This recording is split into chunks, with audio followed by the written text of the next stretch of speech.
পড়ে গেল, সেই সকাল থেকে মেয়েটাকে একা ছেড়ে এসেছি বলো।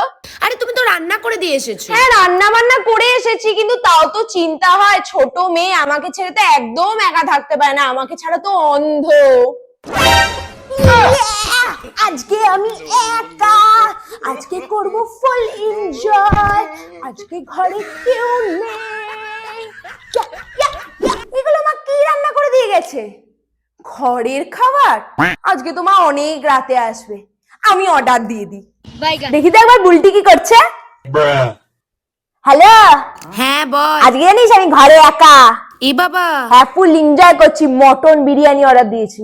আমার মা তো আমাকে একা ছেড়ে যায়ই না, আমি তো আমার মাকে একা ছেড়ে থাকতেই পারি না একেবারে, আমার ভালো লাগে। হ্যাঁ ঠিক আছে বুঝলি, আমি রাখছি। হ্যাঁ হ্যালো। হ্যাঁ হ্যালো, হ্যাঁ শুনতে পাচ্ছি না। বেকার মানুষদের সাথে আমি কথাবার্তা বলি না।